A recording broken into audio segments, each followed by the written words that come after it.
G'day guys, I'm right here. We're here with Marcelo, who we interviewed in the previous video, but we're also joined with another one of the suppliers from Minas Hill, Pedro Gabarra. You can correct me on the pronunciation there. So welcome, thank you for talking with us. We're going to ask him about his experience because he's from a multi-generational farm that's actually running carbon positive, which is fantastic and one of the very few carbon positive farms in Brazil. So Pedro, talk us through your history of the farm and what it's like being born into this generation of farmers in Brazil.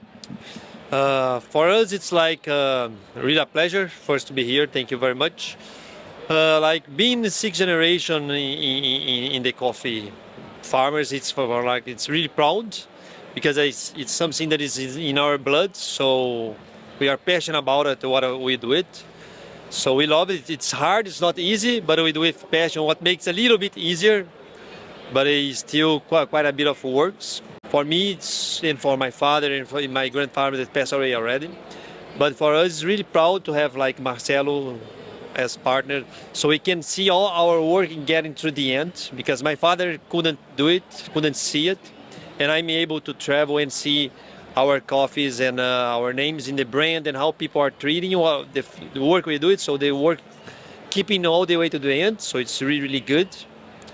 And about the farm being sustainable and everything, for us it's like I believe it's a seed that my mother planted on us when we were a child, because my mother has always had this vision of like being sustainable and everything. So today the farm is run by me and my sister. My father is still working, but I run the commercial and administration area. My sister runs the environmental and also all the projects. So we split the administration of the farm. And I think everything started with my mother planting the seeds for us back when we were kids. And then when we start to work, we feel like it's step by step. So first you just start protecting, not doing bad stuff, and then we start afterwards doing projects to get better, to improve the farm. So take us through, you said, so to get the certification for carbon neutral and carbon positive, is it a long process? Like, do you have to do the projects to offset the carbon, or is it part of the daily life that you use on the farm to offset it as well? It's both. For us, it was like we did the audit like to see where we were, and then we got the surprise that we were already positive.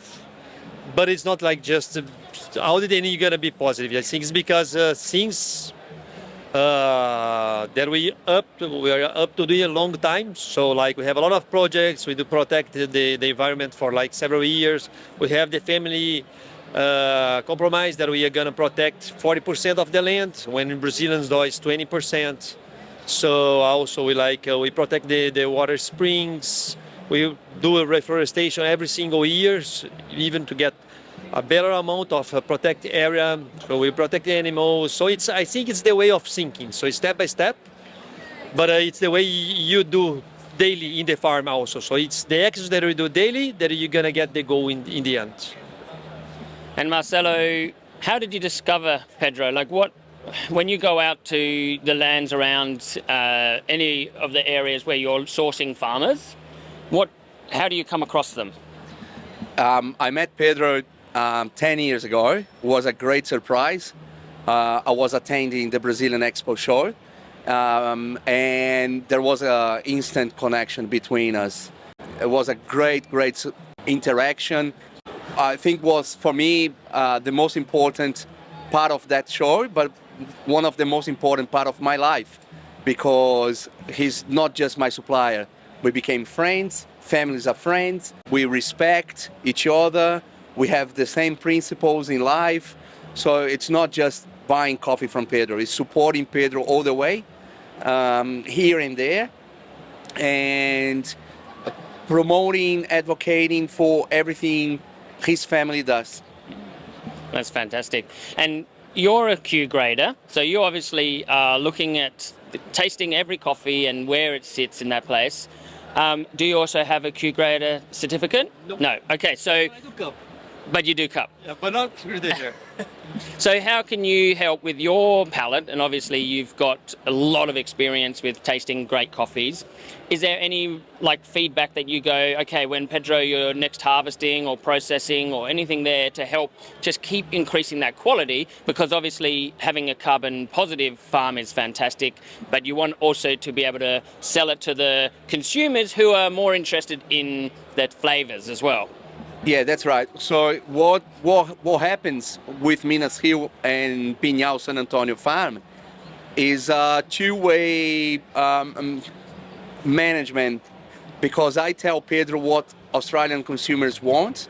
We're also giving some tips on what the type of coffee we want for next year or even for this year. And throughout the years, we've seen Pedro's quality growing substantially every single year.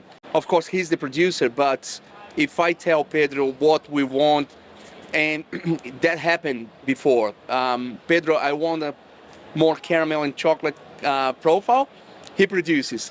He's very flexible, and that's the reason this partnership works so well. Yeah. Because it's not just dictated by the farmer or dictated by the consumers. The whole chain works together to get what they want, and Pedro is able to produce what the Australian market wants. Like a nicely run marriage is you have this back and forth, two sides. Look, right, absolutely. It's even if I tell you how well we get along, not just inside the coffee industry, but outside the coffee industry. And all of this turns into what he produces, what the consumer sees him as a coffee producer. And I guess after 10 years working together, 10 years is a long time. We are well shaping the coffee, the market, raising the awareness again for sustainability, which is also our core. But yes, it's very important to work along the way to have what the consumers want, what Pedro is able to produce. Yes, absolutely. Now, Pedro, we talked about the projects that you're also running to offset some of the carbon. One of the ones that is particularly I'm just a fan of is the Wings project, where you rehabilitate animals and what particularly birds, right, and release them back into the wild. Can you talk us through a bit of that project there and how that came to be? Yeah, that's my sister project. She that bring it to the farm. So it's her passion and become to be family passion. I think it's the project that we love it more because you can actually see the results. It's very easy to see it. So it starts 2016 with we are asking the government kind of a license because you're gonna apply to be part of this project. So it took like 2 or 3 years for us to get approved, and then the project has begun for since there. And it's really, really nice because nowadays when you go to the farm, you can see already a lot of birds that were released by us. So it's like nowadays you can see already the difference of the releasing. So it's really, really nice. Like when you go to the office, in our office, you have like 3 or 4 kinds already of birds daily into the office. When we are working, he just step by the chair or by the notebook, and sometimes you need to come on, I need a bit of space. So it's a really, really nice project. Do they all have names? Do you have to like say, get out of the way, Pedro Jr.? No, not yet. For me, no, maybe for my sister, yeah, she should name them, but not yet. And the Wings project obviously focuses on birds. I did hear somewhere in a conversation maybe other animals as well that are getting rescued as well. Is that correct? Yeah, we already have received some other animals like snakes and Lizards, gamba, possums, and so we have a lot of other animals. But we are applying. The COVID stopped, but we already are talking to the government to receive like mammals. So we're gonna also have the mammals project that is gonna be fox, small cats, dogs, Wildcats. Yeah. wildcats. Wildcats. Yeah, wildcats. So it's be like small mammals. Also, we are applying for it. So probably in 1 or 2 years, also we're gonna be able to receive and release them. Just to add something to your conversation, Pedro, our plan now, lockdown free, hopefully, is to get back to the project we had in 2019, which is coffee ecotourism. Right. So it is taking Australians to Brazil to endorse, to know more about sustainability or sustainable farms in Brazil. We just don't want to go to a farm like monoculture, 1,000 hectare. We want to show, for example, Pedro conserves more than 20% of the farm. Actually, It's 42 actually. nowadays. 42% of the farm is put aside for conservation. So most of the farmers, well, it's 42% that they could Yeah. get more money, more coffee. But that's not the intention of Pedro's family. So for me, in order to also endorse what he's doing, is bringing Australian to Brazil and say, do you want to go to a piece of heaven, Eden Garden, which is pretty much what the farm is, where you can see animals roaming, birds flying, and the nature in its best, and the coffee growing health and super tasty. So that's what we want to do not in the future, in the near future, bringing not just coffee lovers, but sustainable, conscious people from this country who can help us to raise this awareness.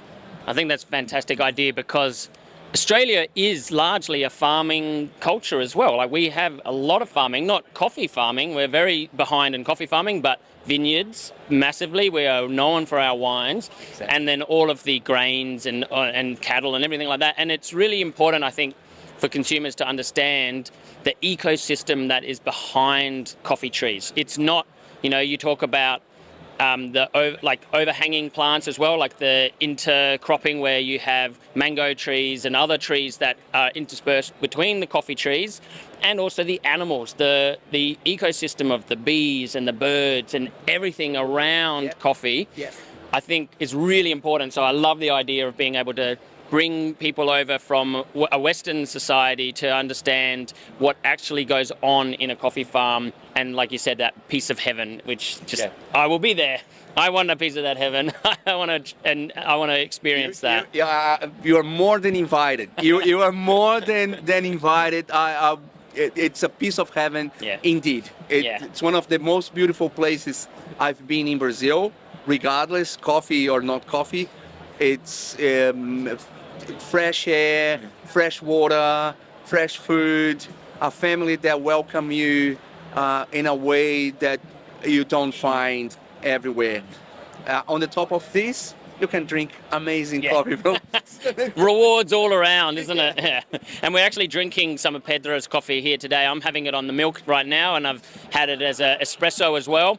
Beautifully, so balanced, very nice, bright acidity. Just love, but it's mellow, and on milk, just like it's like vanilla cream pie. It's just delicious.